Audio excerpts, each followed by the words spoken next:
Hey everybody, it's P here, and we are back with another Archetype 101. Of course, the series where I go over specifically what an Archetype wants to do to give you an idea of whether you want to play the deck based on how the deck plays out, or at least give you the understanding of when you go up against the deck, you're ready with the knowledge to know how to beat it. That said, there's no deck list here, we're just talking pure strategy. That's it, guys. You guys want to pick up any of the singles I talk about in today's video, I have to push you guys to 3 Mana, the sponsor of the channel. Of course, they have the best prices in Canada in regards to sealed singles, all that jazz. So go check them out if you're looking to pick up the deck. And you want to see me pilot deck like these to get a real understanding of the way I would build the deck and the way I would play it. Of course, I stream on Twitch every Tuesday, Wednesday, Thursday, and on weekends for tournaments. Links to that will be down in the description down below. With that said, we're going to jump into Imperialdramon, and specifically this can go multiple ways. There's blue, there's green, but there's a lot of cross synergy between them. So let's go look at them. The reasons to play the deck, of course, Imperialdramon Dragon Mode, 13 cost to play, 5 to evo, 12 KDP. When one of your Imperialdramon or Digimon would digivolve into this card in your hand, reduce the memory cost of the Digivolution by 2, making it a 3 cost evo, putting it on par with pretty much every other mega. Then it has jamming, which is awesome. It's not going to die. Now, mind you, 12k is already very strong. Green can give you a couple of buffs depending on the board state, but this really protects you from, other high DP megas like other Imperialdramons, I guess.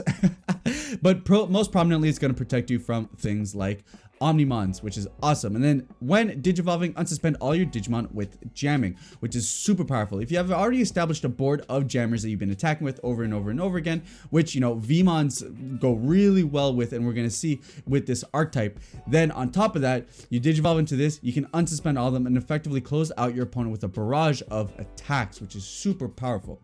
On the other side, we do have the secret rare Imperialdramon Dragon Mode, 13 cost, 5 to evo, 12 KDP, with the same Digivolution discount if you're going from a Imperialdramon or Digimon. This side having piercing, and this is really where we're going to see the differences between the two strategies, where if you focus on blue, you're going to see a lot of jamming stuff. If you focus on green, you're going to see a bigger emphasis on piercing and board control. Then on your turn, once per turn, when this Digimon deletes an opponent's Digimon battle and survives, unsuspend this Digimon, effectively giving you more opportunities to clear board. You get to attack twice into different Digimon, clear 2 security. So very much giving you 2 aspects of we want to be the aggressor or we want to be the board controller, which is super powerful.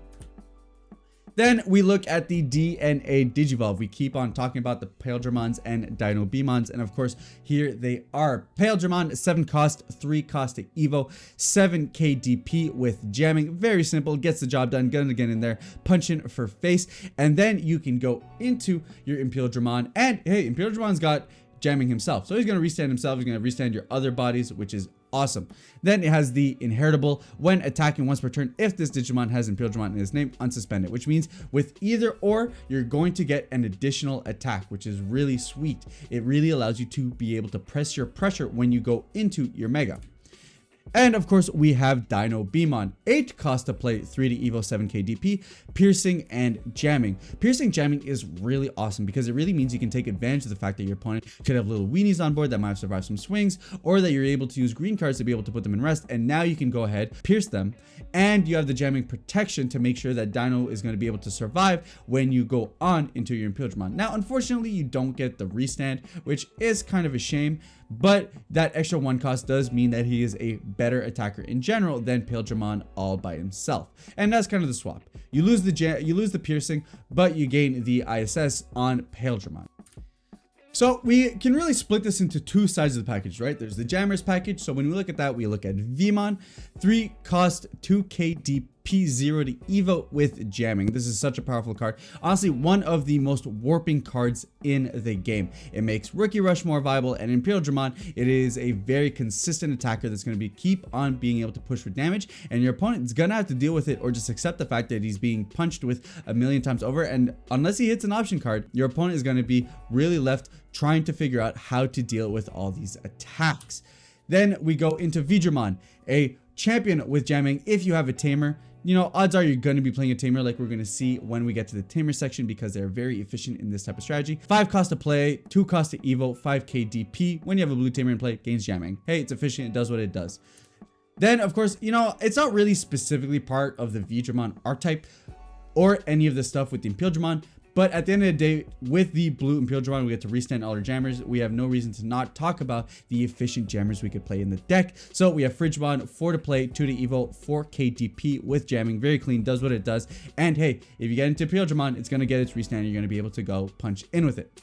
Then we top off with XVmon, 5 cost to play, 2 cost to evo, 4 KDP. When digivolving, unsuspend one of your level 4 or lower Digimon. Super powerful, great for tempo. You can swing in with a Digimon. You can go into an XVmon, restand himself if you want to, or if you have another Digimon on board, go and restand that, swing with jamming. You can go into another XVmon to restand them. Now both of them are safe to attack or at least stand up. Very aggressive, very important card in any archetype that really wants to utilize Vmons to the best of their ability. Then we have the piercing support. Now it's not as straightforward as the jamming stuff. I will say the jamming support is better laid out in set 1.5, but we do get some piercing support specific to the archetype, as well as just generic cards otherwise. So we have Minamon. When attacking, if you attack one of your opponent's Digimon, this Digimon gets 1 KDP for the turn, so of course allowing you to be bigger so that you can hopefully survive and go in for that piercing damage. Then we have Stingmon, 6 to play, 1 to evo, 5 KDP level 4. 1 to evo is so good, especially on things that do have skills later on, like we'll see with Kabuterimon next. Super powerful. On your turn, once per turn, when this Digimon deletes an opponent's Digimon in battle and survives, you gain 1 memory, which is awesome. Allows you to extend your plays, allows you to go into your ultimates much better, allows you the opportunity to be able to choke out your opponent with bigger Digimon, which is amazing. And of course, you just want to be bigger? Well, there are a bunch of cards like Kabuterimon that allow you to do it. 6 cost to play, 1 to evo, 5 KDP. This one that says this Digimon gets 1 KDP for every suspended Digimon in your opponent has. Then that's really good for allowing you to beat over what you typically wouldn't. Given a wide tapped out board, this means your megas could even potentially beat out an Omnimon if you have the right board set up. And then there's of course a Kuomon, which is very similar to Stingmon. Hey, when this deletes an opponent's Digimon, we're gonna go ahead and gain a memory. Now, the last two aren't very specific to the Dinobemon, Piercing, Imperialdramon Dragon Mode green line specifically, but there are support cards that work with Piercing if you want to go down that line that really help out in regards to your tempo, as well as actually making sure you have the DP to take out your opponent's Digimon. And then we have the Tamers, which like specifically Davis is so good, not only in this archetype, but just, you know, I think arguably most blue decks in general.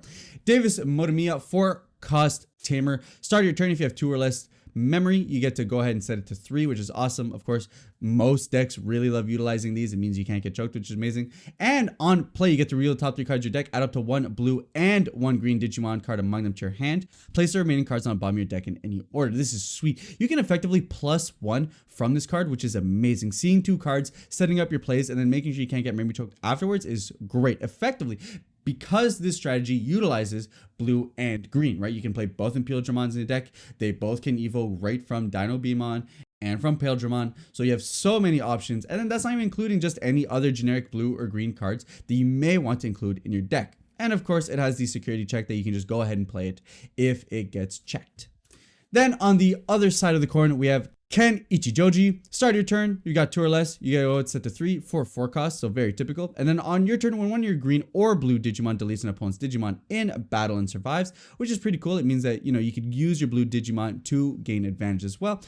You may suspend his Tamer to gain 1 memory. I don't think this is as strong as Davis, to be honest, but it does give you that piercing support. Motivates you to want to go down that route if you really want to push the green aspect of this Imperialdramon archetype. And that's Imperialdramon in a nutshell. A very strong archetype that can both go very hard with the jamming as well as push board control aspects with the green aspects of it going in for the Beamon line. So very strong, fun archetype. Honestly, guys, this is one of the more pushed archetypes in the set. And while it probably won't see as much meta representation, but hey, that's not my call to make. It is a very fun line. It is dual color, which is awesome. It is very directly working with a lot of sweet new cards they get in the set. And it gives you a lot of great advantage for using low to the ground cards like Vmon to get your jamming and push your opponent for pressure, and then close out with your big beefy dragon modes.